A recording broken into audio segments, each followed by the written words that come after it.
Good afternoon again. Yesterday was Chloe's first month, and I decided that it was actually quite the perfect time for me to do a little ceremony to say goodbye. I really hadn't properly said goodbye to her, and it was really very difficult. And why am I talking about it here? It's just part of the journey, and it actually feels really good just to tell everyone and anyone who will listen, to be honest. Just to hear myself talking about it and discussing it really just takes the kind of the edge off everything that's happened. So how do we say goodbye to someone that we love? Well, with copious amounts of seafood and going, getting a nice spot near the water. It was just Dale and I, and I'd written a letter to Chloe. It was like a waterfall of tears, just writing the letter without even verbalizing it. So I've got 2 copies of this letter, and one of the copies that we've kind of scribbled on a little bit, like extra little notes, it'll go in with Chloe. She'll be cremated soon, and my note will go in with her, and kind of be a note from us forever with her.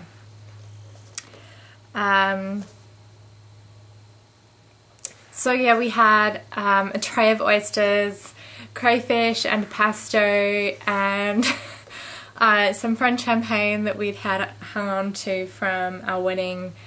And it just, you know, it's funny, kind of every birthday and other celebration, it kind of doesn't feel right to have used this champagne. It was, you know, it was a really sweet gift.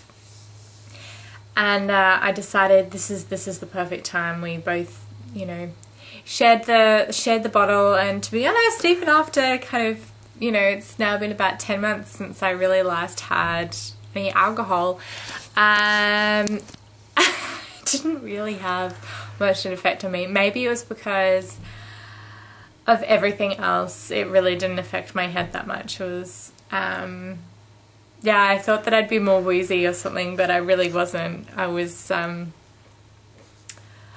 at all. So this morning was a little bit more difficult to kind of get up, but I got up, instead of getting up around the 8 o'clock mark, I got up around 9.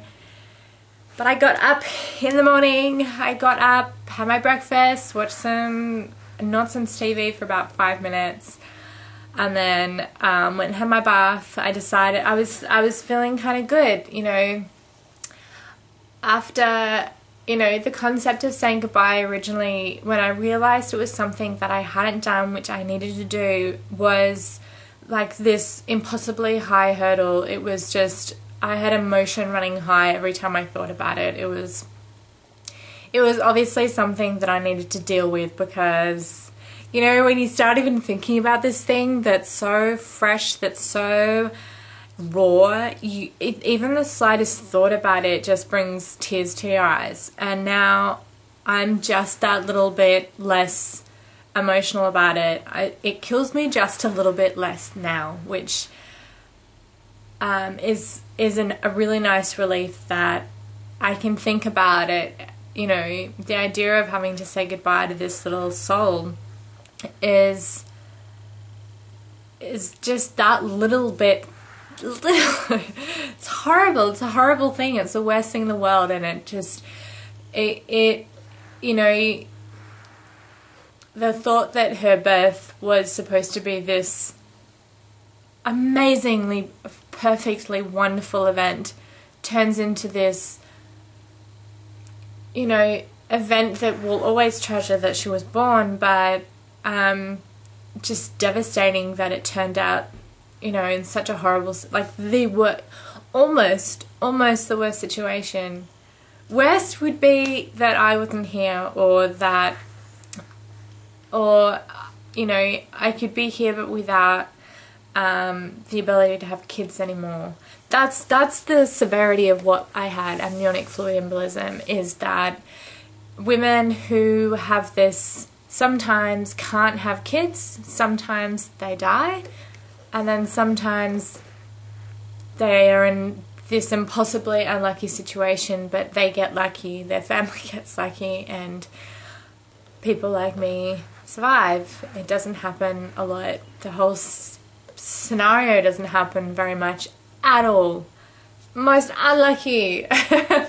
It drives me completely insane how unlucky we actually got, but we also got really lucky. For some reason today as well, I thought it was a good idea to try on my jeans. I haven't put on that much weight at all. It was really, majority was really just Chloe. I'm going to say it, and it's going to be a horrible thing to say and just not what you're supposed to say on these things, you know, but there's no rule on these things though. My OB that we ended up being connected to through the hospital, because of the fact that we had to have so many interventions, she praised me and we were talking about, we were just having a big chat. She's a younger lady. So glad that I had a lady as well. She was saying how I was one of her skinniest clients, you know, skinniest patients. And I'm not tiny. I'm not the tiniest person in the world. And I eat like crazy. I eat as much as Dale. I have an appetite. I think I just have a high metabolism, and maybe it's just the good genes. But when your OB tells you that out of all of her patients, I'm the smallest one, you know, and I just, you know, I said thank you. But I am a size 12, and I'm usually a size 8 to 10. I'm about a size 10 to 12 right now. I can fit into, bust-wise, I can fit into size 10. This is a size 10 top. It's very pretty from Target. Anyway, that's not the point. I can fit into a size 10 on the top. All of my tops are size 8. I think this is size 8. Okay, so I can kind of fit, some of my tops I can fit into a size 8. This has a lot of give in it. It's a very forgiving top.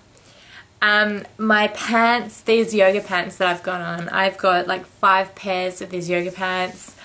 If you're having a Caesar, I highly recommend that you invest in some yoga pants, because they've been the most brilliant things. I wear them night and day, because they have no pressure on my Caesar scar. There's a little bit of sensitivity because it was gigantic surgery and the nerves have been affected. They need to regenerate and reconnect and everything. But these yoga pants from Target have been fantastic, and they just get washed like a million times, and I wear them to bed, I wear them during the day. The black pants, so you know, I either wear them with runners or wear them with I'll show you my nice shoes. I kind of killed all my shoes a while ago, and I don't like flimsy crappy shoes. So I've got these really cute Merrells. I only wear Merrells. They are the smartest shoe. I wear them during the, you know, they're just a really smart shoe, and I got them in bright red, and they just kind of make me happy. What else? Okay, so I tried on my jeans and a really forgiving a really old pair. So I was thinking they're going to have a lot of stretch. They're going to have, you know, lost a lot of elasticity while anyway. No, can't wear them. And I did try them on at a time where I kind of felt like I'm just going to see. You know, I always thought I have to pick a time or a day when I'm actually feeling a little cheeky and a little daring. How was after Chloe's 1 month ceremony? I don't know. Maybe that's given me some courage, some bravery. So thanks, Chloe. But yesterday, and I've had to clear out